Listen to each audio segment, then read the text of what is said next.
వైకుంఠ ద్వార దర్శనం కోసం వచ్చి భక్తులు మృతి చెందడం చాలా బాధాకరమన్నారు ప్రధాని మోదీ. బాధితులు త్వరగా కోలుకోవాలని ఆకాంక్షించారు. ఏపీ ప్రభుత్వానికి అన్ని విధాలా సహాయం చేస్తామన్నారు. ఇక మృతుల కుటుంబాలకు ప్రగాఢ సానుభూతి తెలిపారు రాహుల్ గాంధీ. అస్వస్థతకు గురైన వారు త్వరగా కోలుకోవాలని ఆకాంక్షించారు. వైకుంఠ ద్వార దర్శనం టోకెన్ల కోసం వచ్చిన భక్తులు ప్రాణాలు కోల్పోవడం చాలా బాధాకరమన్నారు సీఎం చంద్రబాబు.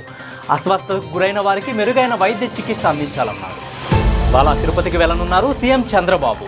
మధ్యాహ్నం 12 గంటలకు రుయా సిమ్స్ హాస్పిటల్లో అస్వస్థతకు గురైన వారిని పరామర్శించనున్నారు. ఇక తొక్కిసలాట ఘటన తీవ్రంగా కలిచివేసిందన్నారు డిప్యూటీ సీఎం పవన్ కళ్యాణ్. వైకుంఠ ద్వార దర్శనం టోకెన్ల కోసం వచ్చిన భక్తులు ప్రాణాలు కోల్పోవడం దురదృష్టకరమన్నారు.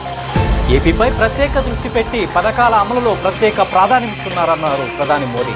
2047లోగా ఏపీని ఆర్థిక వ్యవస్థగా మార్చాలన్నది చంద్రబాబు విజన్ అని అన్నారు. లక్ష్యాలను చేరుకునేందుకు తన వంతు సహకారం అందిస్తామన్నారు మోదీ. చంద్రబాబు ముందు చూపుతో ఏపీతో పాటు దేశం కూడా ముందుకు వెళ్తుందన్నారు. విశాఖ జిల్లాలో 2 లక్షల కోట్ల విలువైన ప్రాజెక్టులను వర్చువల్గా ప్రారంభించారు మోదీ. వీటిలో 1,85,000 కోట్లతో ప్రారంభమయ్యే హైడ్రోజన్ గ్రీన్ ఎనర్జీ ప్రాజెక్టు ప్రధానమైనది. 7 నెలల్లోనే 2 లక్షల కోట్ల పనులకు శ్రీకారం చుట్టామని అన్నారు. ఇది చరిత్రలో నిలిచిపోయే రోజు అని అన్నారు సీఎం చంద్రబాబు. విశాఖ రైల్వే జోన్కు గ్రహణం వీడిందన్నారు. వచ్చే అకాడమిక్ ఇయర్ నుంచి ఇంటర్ ఫస్ట్ ఇయర్ పరీక్షలు తొలగిస్తున్నట్లు ఏపీ విద్యాశాఖ పేర్కొంది. విద్యార్థులపై ఒత్తిడి తొలగించాలనే ఉద్దేశంతో ఈ నిర్ణయం తీసుకున్నామని అంది.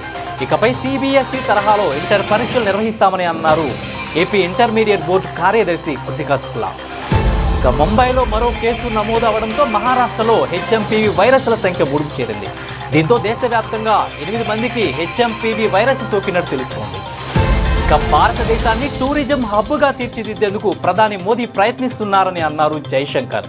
వికసిత్ భారత్ ద్వారా స్టార్టప్స్ తీసుకొచ్చామని అన్నారు. మహాకుంభమేళా కోసం ప్రయాగ త్రివేణి సంగమం దగ్గర భారీ ఏర్పాట్లు జరుగుతున్నాయి. హోటల్స్ బుకింగ్, పార్కింగ్, దర్శనం కోసం ఏఐ ఆధారిత సేవలను వినియోగిస్తున్నారు.